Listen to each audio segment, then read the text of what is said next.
pouvoir gérer les dépenses dans le système, la première des choses, il faut d'abord créer, avant tout d'ajouter une dépense, c'est de créer des catégories de dépenses.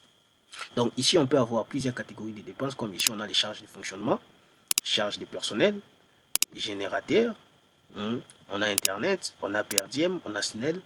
Donc générateur, je dois modifier. Générateur, sur moi, c'est les carburants. Donc générateur, entre parenthèses, carburant. Générateur, entre parenthèses, carburant. Ok.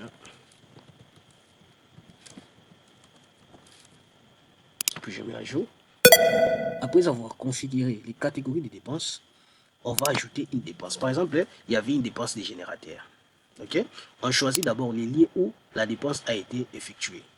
Donc ici, il faut choisir les liens d'affaires. On va prendre MK Business parce qu'il n'y a pas de liens d'affaires jusqu'à là. Et puis, on choisit la catégorie des dépenses. Quelles sont les dépenses? C'est une charge de fonctionnement. On choisit la sous-catégorie. Quelle charge de fonctionnement? Générateur, Snell, loyer, tout ça. On met par exemple le loyer. Les numéros de référencement, on met s'il y en a. S'il n'y en a pas, on laisse vide et le système va les générer automatiquement. Si la dépense est faite sur une personne, un agent, on va mentionner la dépense ici.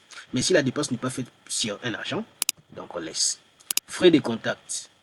Si la dépense a lien à voir avec un client ou soit un frontalier, on va les choisir ici.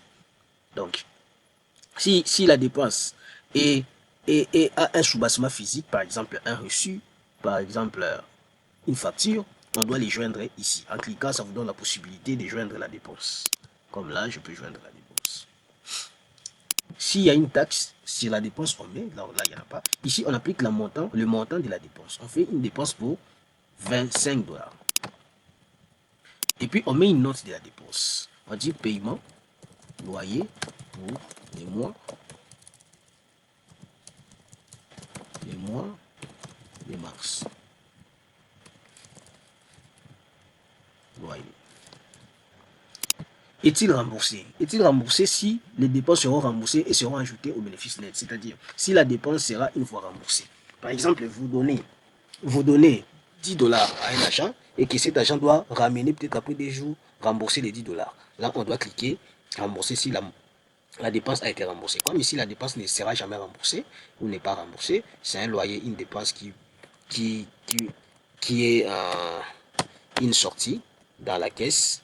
Donc, on va laisser, on va pas cocher. Est-ce que cette dépense est récurrente? On va les cocher.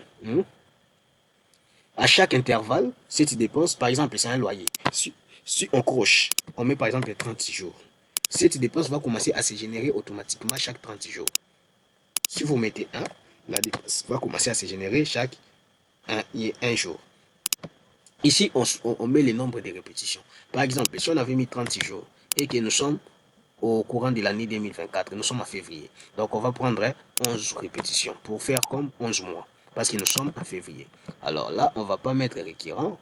Ou on peut mettre récurrent. Par exemple, la dépense des carburants, c'est une dépense qui n'est pas récurrente. Pourquoi? Parce que le montant d'achat du carburant peut dépendre des circonstances ou autres.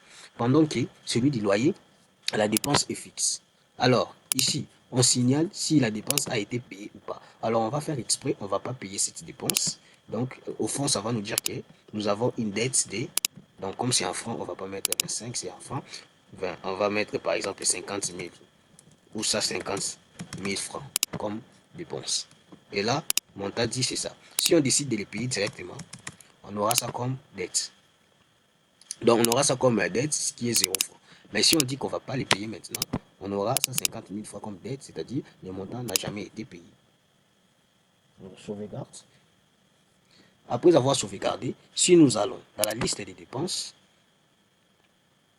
on pourra voir la dépense en question, le contenu de la dépense. Et oui. Donc ici, on peut voir la liste de toutes les dépenses. Et ici, la dépense n'est pas encore payée. C'est-à-dire, c'est un constat que nous devons payer une charge de fonctionnement, le type loyer, mais ce n'est pas encore payé. Pour signaler que c'est payé, il faut cliquer sur 10 et puis ajouter un paiement. Là, je dis que non, j'ajoute par exemple SA50. Et les comptes de paiement, je dis l'argent sort de la caisse EcoBank. Et puis, s'il y a un bordereau, je peux joindre comme toujours. Je peux mettre une note paiement. Paiement loyer. Mois de mars. Et puis, je sauvegarde. Et du coup, on aura maintenant le paiement dit, ça sera 0. Vous allez voir, paiement dit c'est 0, statut c'est payé. Alors, à part ici, nous pouvons aller dans le menu rapport. On peut voir les rapports de toutes les dépenses. Et bien sûr, par rapport au lit. Et là, nous avons total de fonctionnement. On a, voilà, ainsi de suite. Merci.